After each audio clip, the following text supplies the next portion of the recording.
7.3. Proving triangles similar. Are the two triangles similar?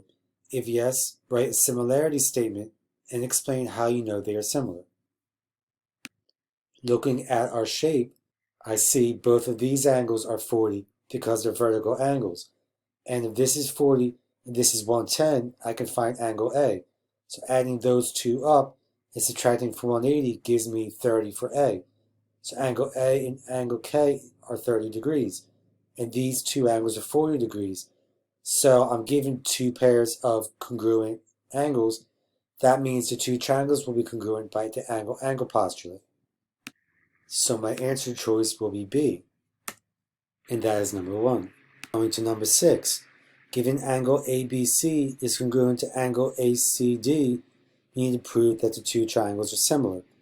So we're given that triangle ABC is congruent to angle ACD, so that's given information already.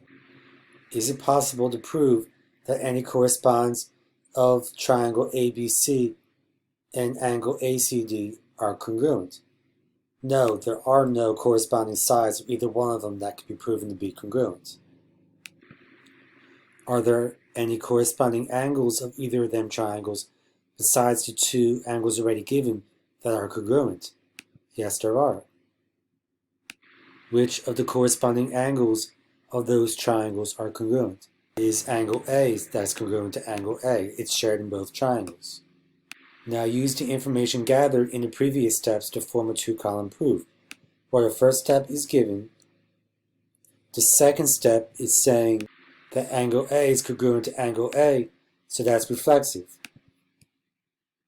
And the third statement, what makes those two triangles similar, is going to be the angle-angle postulate because we have two pairs of angles congruent to each other.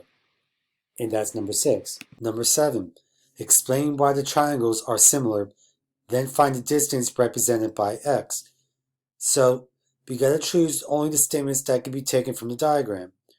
So looking at the diagram, we know angle C is congruent to angle C, the vertical angles. So ECA and DCB are vertical angles and they are congruent. So that will be B. And then we have two right angles here. So AEC and CDB are right angles and are congruent to each other.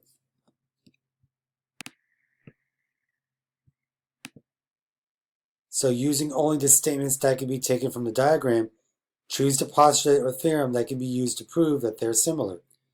Well, since we just showed that two pairs of angles are congruent, then it has to be by angle-angle postulate. Now the distance is represented by what? So let's find the distance. So setting up proportions, I can say x over 120 equals 120 over 40 for my corresponding sides. Cross multiplying, I get 40x equals 14,400. Divide both sides by 40, and I get x is 360 feet, so that's my distance. So let's type it in. Type in 360, and that's number 7. Number 8, a 6-foot vertical post casts a 14-inch shadow. At the same time, a nearby cell phone tower casts a 119-foot shadow. How tall is the cell phone tower? Well, let's take a look at it. Drawing it out, here's the vertical pole and its shadow, and here's the cell phone tower and its shadow. So let's label our parts. So the vertical pole is 6 feet tall, and it casts a 14-inch shadow. And we don't know the cell phone tower's height, that's what we're looking for, and it casts a shadow of 119 feet. We need to convert these 2 feet into inches because we need to solve this in the same unit. So there's 12 inches in the foot, so multiply each of these by 12. 6 times 12 is 72, and 119 times 2 is 1,428. Now we set up proportions. X over 72 equals 1,428 over 14. You could have set this up a different way and still ended up with the same answer. Now we cross multiply. So 14x equals 102,816. Divide both sides by 14, and we get x is equal to 7,344. That's in inches, so we got to put it back into feet. So we divide it by 12, and we get 612 feet. So let's type that in. So typing in 612,